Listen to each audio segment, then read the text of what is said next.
I'm Kento Bento. This video was made possible by CuriosityStream. Watch thousands of documentaries for free for 30 days at the link in the description. Stockholm, Sweden, 2010. Passers-by on the streets of the capital were confused and scared. Several cars in and around the vicinity had lit up in flames, and no one had any idea why. Police soon arrived on scene, but they too were baffled with what they saw. Now, several kilometers to the west, on the outskirts of the city, a small group of masked men made their way across the grounds of the Drottningholm Palace, the private residence of the Swedish royal family. Their target was the Royal Pavilion, situated in the southern part of the complex, which displayed countless works of historic art. Once there, the men forced their way in through the back doors and went right to work. They smashed the protective display cases and grabbed whatever items they wanted. This immediately set off the alarm system, which alerted the Swedish police. Now, despite the alarm, the robbers remained calm, because they knew exactly where the police were. The burning cars on the other side of the city were in fact a distraction for them, set up by the robbers, and they had fallen right into the trap. Still, the police raced towards the crime scene, but by the time they reached the Royal Pavilion, the place was empty. The robbers were in and out in less than 6 minutes. Upon inspection, sculptures, chalices, plates, and teapots, all invaluable items, were now missing from the permanent state collection of art and antiquities. And this wasn't just a huge economic loss, but a cultural one as well. It was later found out that after fleeing the pavilion on mopeds, the robbers made their way to a nearby lake, where they were then picked up by a white speedboat. Though from this point, the trail went cold.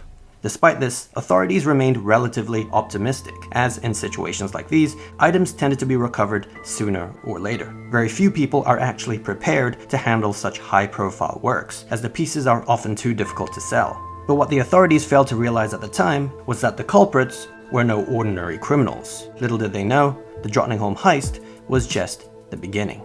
5 months later, in Bergen, Norway, masked men descended from a glass ceiling into the Coda Museum, grabbing vases, imperial seals, and more. In 2012, in Durham, England, thieves broke into a museum at Durham University, stealing high-value porcelain sculptures and bowls. That same month, the museum at Cambridge University was also hit. And in 2015, in Paris, France, intruders smashed their way into the Château de Fontainebleau, the exquisite former residence of the French monarchs, with more than 1,500 rooms full of treasures, making out with artifacts so rare they were considered the masterworks of the royal chateau.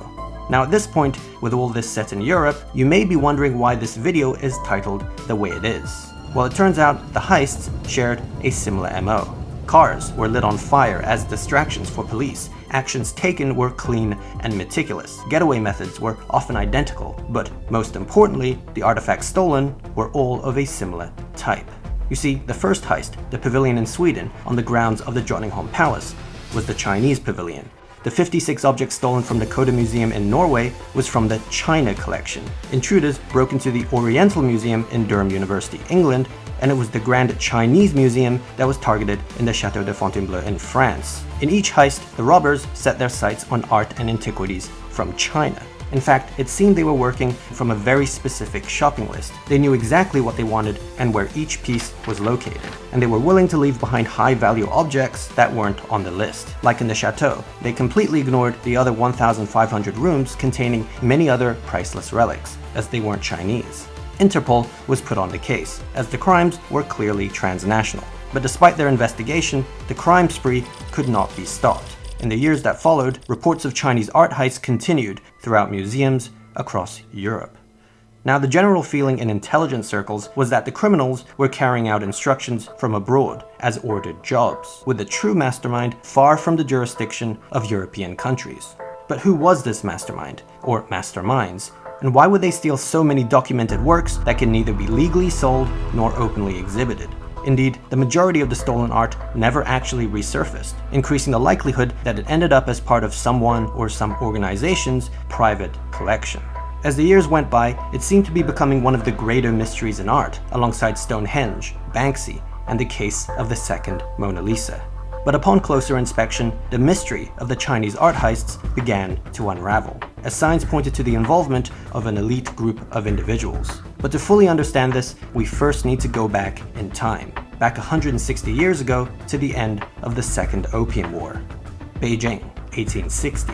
British and French troops marched defiantly towards the magnificent Old Summer Palace, the main imperial residence of the Qing dynasty. The men were ready for retribution, as a few weeks earlier, their comrades were tortured and murdered at the hands of the Chinese, while attempting to negotiate peace under a prearranged flag of truce. When the Europeans reached the palace grounds, they didn't hold back, laying waste to everything in sight.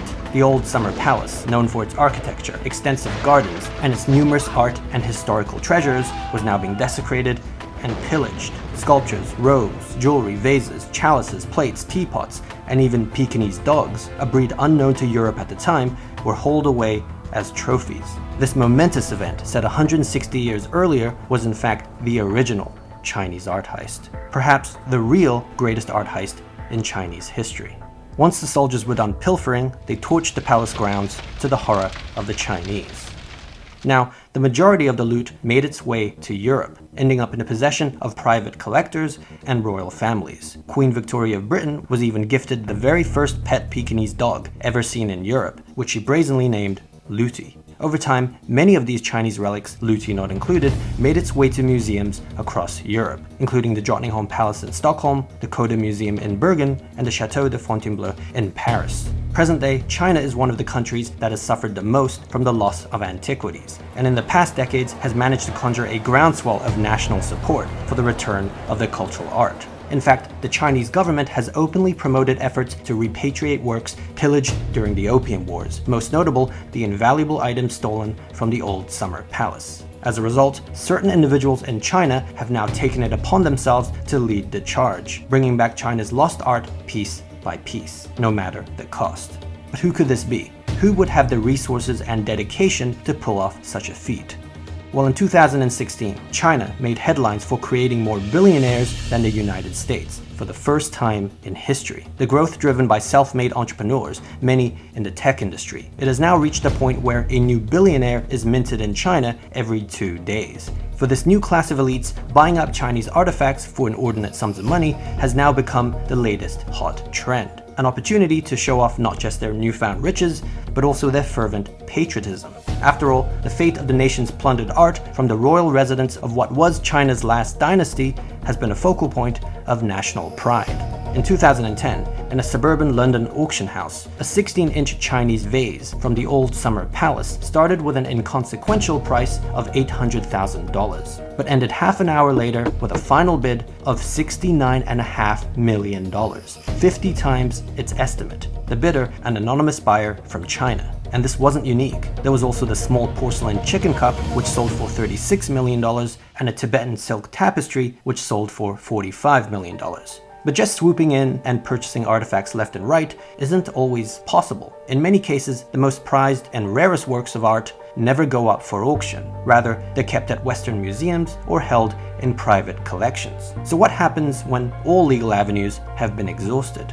Well, there is the idea that some Chinese billionaires are funding free agents to retrieve these museum works, and instead of putting these dubiously acquired treasures up for display for all to see, are understandably hiding them away in highly secured, climate-controlled warehouses. Though not all may actually care to play it so low-key. Because with Chinese laws, from theft to intellectual property, being very different from the Western world, the aforementioned issues of selling or exhibiting these high-profile stolen works may not be so problematic after all. There's also the justification many have that since the items were initially stolen from China, it can't be considered a real crime. And by now returning the artifacts to its homeland to be displayed, they are somehow aiding its liberation. Now, all this may seem a plausible enough explanation, perhaps even likely, but billionaires aren't the only suspects here. In recent years, there has been another popular idea circulating, one that puts the culpability on an entity far greater and more powerful than Chinese billionaires. And that's the Chinese government. The implication being that China itself is the one ordering the thefts from Western museums, and that they are in fact the buyer of the stolen relics. After all, China's Communist Party has already made it clear that they want their art back, with seemingly little care about the methodology of their return. Certainly, they've demonstrated no real concern or sympathy for the museum heists in Europe. And in fact, apparently, one of the items stolen from the Coda Museum in Bergen, Norway, is now openly displayed at one of China's international airports in Shanghai. Police in Bergen did attempt to follow up on this lead, but Norwegian authorities higher up didn't want to insult the Chinese with accusations, nor cause an international incident, and so did nothing. Though if the Chinese government is involved in all this, it would likely be through their most powerful and most impenetrable conglomerate, the China Poly Group. The state-run corporation started as an offshoot of the People's Liberation Army as their arms manufacturing wing, and has since evolved far beyond. Their varied pursuits now include not just the peddling of missiles and weapon systems, but international trade, real estate, and perhaps most unexpectedly, the buying and selling of art and antiquities. In fact, they run the third largest art auction house in the world, behind Sotheby's and Christie's. Of the company's headquarters at the new Beijing Poly Plaza, the New York Times noted the most unusual contrast of being able to buy a painting on the 3rd floor and a missile system on the 27th. Today, they have declared assets of $140 billion, over twice the GDP of Luxembourg. So could the China Poly Group be behind the Chinese art heists in Europe? Well, maybe. We already know they've been running a global information network to locate and reclaim lost antiquities that, as they put it, have been illegally robbed away by Western powers. Many might call this a noble and just cause, although the countries and cultures whom China itself has taken artifacts from through conquest might have something to say about that. Now, China Poly has not revealed much about their retrieval program and has not responded to public requests to elaborate on their methodology, but they have outright denied any involvement in the museum heists, calling the allegations nonsense. From the evidence, they claim it cannot be inferred that there was even somebody ordering the heists. Further, defenders of China Poly have pointed out that during the robbery in Paris, not all the stolen artworks were actually Chinese. One item in particular was of Thai origin, a replica crown of the King of Siams, given to Napoleon III in 1861. So why would the Chinese government steal that? It's clear there are still mysteries left unanswered about the Chinese art heists, and perhaps we'll never really know, such as the mystery of the second Mona Lisa, whose very existence has puzzled art experts for over a century. Why are there two versions of the Mona Lisa? And is the one sitting in the Louvre in Paris even the original? Now, if you want to find out all about this, there's an excellent documentary breaking this down, similar to this video, that I highly recommend you check out. It's available right now on CuriosityStream, a streaming service with thousands of high-quality documentaries created by the same guy behind the Discovery Channel. So there's the Mona Lisa mystery, which you should definitely check out, but if you're one of those people who doesn't quite understand how to look at art or how to look at a painting, kind of like me who finds it all a bit baffling, I'd also recommend this 12-part series called, well, How to Look at a Painting. Now, if you love the Kento Bento channel, you're almost certain to be a lover of documentaries, and by going to curiositystream.com/KentoBento right now, you can get unlimited access to the world's top documentaries and non-fiction series for a very reasonable $2.99 a month. Better yet, by entering the promo code KentoBento during the sign-up process, your membership will be completely free for the first 30 days. It'll also help support the Kento Bento channel, so please go check it out.